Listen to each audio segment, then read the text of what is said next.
Eddie Hearn. I mean, Joshua Helenius, it was a bit of squeaky bum time on Saturday, but Eddie is here and we're ready to rumble tomorrow night. Yeah, I think it's a really good fight. I mean, two mountains of men, and you saw that in the head-to-head. I mean, my bum was going like the clappers when I thought they were about to have a little roll around, and I actually think it's a good fight.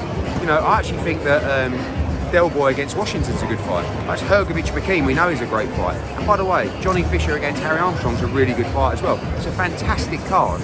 But obviously, look, we've got plans for him to go and fight Deontay Wilder, and after that, maybe Tyson Fury, but everything stems on Saturday night. But I do expect, without putting too much pressure on him, I do expect a great performance from Anthony Joshua tomorrow night. Definitely, I feel like you've been saying all week he's been flying. I've heard from people who've been around the sparring camps he's been flying. Well, you know everything anyway. Thank you very much. You know more than me. But yes, you are right. You know, people have been saying, you hear, you know, last camp was good. It wasn't like a disaster, but the sparring was different. This time around, people have been getting sent home. People have been coming home going, and people have been part of that camp throughout going, Jesus, he looks really good. But none of it really matters until you get in the ring. And I like what I saw up there from him, that aggression, because you need that emotion going in. You don't want to be like, oh, Dillian White's off, so here we go, just go and deal with this guy, because you get hit on the chin, the career's over. So you've got to stay laser focused for tomorrow. Definitely, and with that Deontay Wilder fight in the background, which is a mega fight, he has to do that. I do want to move on now to Joe Cordina. You mentioned to Jamie and the team that he could be fighting in Monaco potentially, in November. Kind of any likely opponents for that? No, we're going through the rankings at the moment. I mean, it's not, you know, it's going to be a good solid defence. Not going to, you know, we want to secure that fight outdoors in Cardiff for April, May of next year. So this is a voluntary defence. We'd love to make a unification. Obviously, we just won the O'Shaquie Foster Rocky Hernandez purse bid. That fight will go to Mexico. Looks like October, and then from there, the winner of that fight could fight Joe Cordina, or the winner of Wood Warrington could step up and fight Joe Cordina as well. So a voluntary defence looks like Monaco, and then moving on to the big outdoor fight next spring, summer. Is that looking like November for that? Yes. Obviously, September 30 was the date for Joe Cordina in Cardiff. I mean, I'm not saying it would be in Cardiff, but would Conor Benn be able to slip into that slot? Yeah, I mean, we are working in about 5 minutes on September 30. We will have a show on September 30. There's been lots of discussions. Obviously, in an ideal world, we'd like it to be Conor Benn, but it could come a little bit early for that, subject to what happens with the board over the next few days. John Ryder's back in training, you know, could return into the ring. We were talking about potential Fabio Wardley fight, but looks like he could go straight into Adelaide now. But we've got a lot of fighters to get out, and we will announce September 30th next week, but we will also announce 3 or 4 cards tomorrow night as well for the UK and the US. So that schedule's starting to become complete. Perfect. Well, I'm looking forward to them. One of the fighters that was kind of set to fight on September 30 was Gavin Gwynne for his European title fight. Will that fight still land on that day? Possibly, yeah. Obviously, that was a fight for Cardiff, and now we're not going to Cardiff, so we'll have to have a chat with those guys and see where it lands. Perfect. I do want to touch on Sonny Edwards versus Van Rodriguez.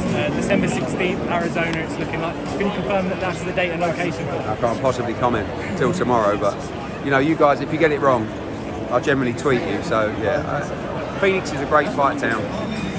We've done really well there, and looks like Bam against Sonny will be heading to the West Coast. That is a mega fight. And my final for you, Eddie. There's rumours that kind of Michael Conlan is now a promotional free agent. Obviously, he had a Fight of the Year contender with Lee Wood on your card. I mean, would that be a signing that you're kind of interested in? We haven't talked. I mean, we've talked previously over the years, but we haven't talked since that Lopez fight. Michael Conlan's a great fighter. He's a lovely man. You know, love his brother as well. Good support. Does he move up to super feather now? You know, does he fight the winner of Wood Warrington? Does he fight the loser of Wood Warrington? Does he fight Joe Cordina? I mean, does he fight Maurizio Lara? I don't know. You know, there's lots of fights for him. But obviously, I don't know where his head's at about comeback fights, jumping straight in, rebuilding. I don't know, we haven't had those conversations. Going back to the matchroom gym there as well, I saw a tweet the other day, Billy Joe Saunders obviously returning at 175. Could Craig Richards kind of slip into Maybe. that? I mean, we need to find, Craig's had a terrible bit of luck, you know, with injuries, and he needs a big fight soon. But yeah, we expect. Listen, I would like to see Billy return at 168, but there is obviously the first fight could be closer to 175. Perfect. And my final one, obviously Cyrus Pattinson returns next week. I had him on the channel. I mean, I get excited when Cyrus Pattinson's name mentioned, especially after Chris Jenkins. Obviously returns next Saturday, huge fight. Does it look likely a win unlocks a fight with Lewis Rickson in November? Yeah, I mean, I feel like Northeast boxing, particularly Newcastle boxing, it's now become a sleeping giant because they haven't had the big fights there. So every time I've seen a show in Newcastle, and we did a small next gen, it's not doing the numbers that we used to do. We used to do 7,000-8,000 every time with Lewis Rickson. We know he suffered some defeats, but I just feel like Rickson against Cyrus Pattinson, the crossroads fight up at welterweight, is a brilliant fight for the North East. Plus we've got Pat McCormack could be in a big fight. You've got Mark Dickinson in a big fight. You've got Callum French. You've got Cameron Bong. You've got so many fighters now from the North East that we can create a big show for. So if Cyrus Pattinson can get through Birmingham fight next week, I'd like to make the Rickson fight for November. I think it'll be a really big show. Definitely. I think, like you said, if Chris Jenkins versus Patterson wasn't a crossover fight, that one definitely absolutely. is. I do want to touch on one of the Berkeley boys who used to be there now. Obviously, they're all flying, but Luke McCormack. Ben Davidson revealed that he's finally got a professional licence. Any discussions between? Not really. I mean, obviously, it'd be a natural thing for us to do. Try and work with Luke. Nice bloke, nuts, but he's the right character. He can really punch as well. And if we're going to be spending a lot of time in Newcastle, if he did become available, it'd be something we'd look at.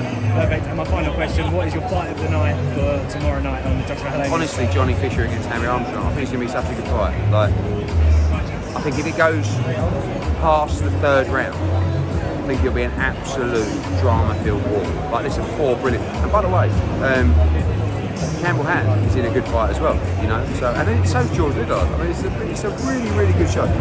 Perfect, Eddie Hearn. Thank you very much. See you there.